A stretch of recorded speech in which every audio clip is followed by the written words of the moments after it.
Medina രാത്രി ശാന്തമാണ്.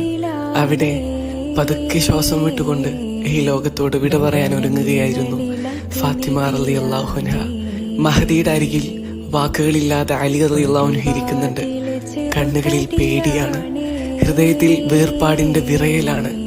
ഫാത്തിമ റളിയല്ലാഹു അൻഹ പതുക്കെ അലിയാർ തങ്ങളെ നോക്കി പറഞ്ഞു, യാ അലി, ഞങ്ങളോട് ഒരിക്കലും കള്ളം പറഞ്ഞിട്ടില്ല, നിങ്ങളെ വഞ്ചിച്ചിട്ടില്ല, ഞങ്ങളോട് ഒരിക്കൽ പോലും അനുസരണക്കേട് കാണിച്ചിട്ടുണ്ടോ? അലി റളിയല്ലാഹു അൻഹുവിന്റെ കണ്ണിൽ നിന്നും ഒരൽപ്പം കണ്ണുനീർ വീണു. ശബ്ദം തകർന്നു.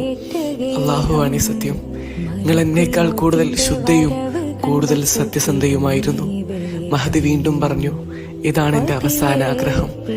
എന്റെ വഫാത്തിന് ശേഷം എന്നെ രാത്രിയിൽ ഖബറടക്കണം. അലി റളിയല്ലാഹു അൻഹു മൗനമായി തലകുനിച്ചു. വാഗ്ദാനം കണ്ണീരിലെഴുതി.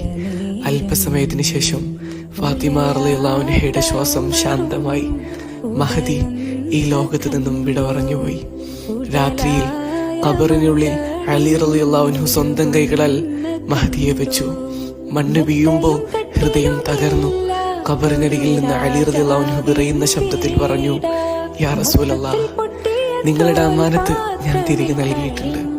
പിന്നെ ഖബറിലേക്ക് തിരിഞ്ഞുകൊണ്ട് പതുക്കെ പറഞ്ഞു, യാ ഫാത്തിമ, നീ പോയതിൽ പിന്നെ ഈ ലോകമൊട്ടും സുന്ദരമല്ല ഫാത്തിമ. നിങ്ങൾ മറുപടി പറയില്ലെന്ന് എനിക്കറിയാം, പക്ഷേ എന്റെ ഹൃദയം ഇന്നും നിങ്ങളോട് സംസാരിക്കുകയാണ്. അലിയാർ തങ്ങൾ അവിടെ നിന്ന് തിരിഞ്ഞു നടന്നില്ല. കാരണം തങ്ങളുടെ ലോകം ആ മണ്ണിനടിയിലായിരുന്നു.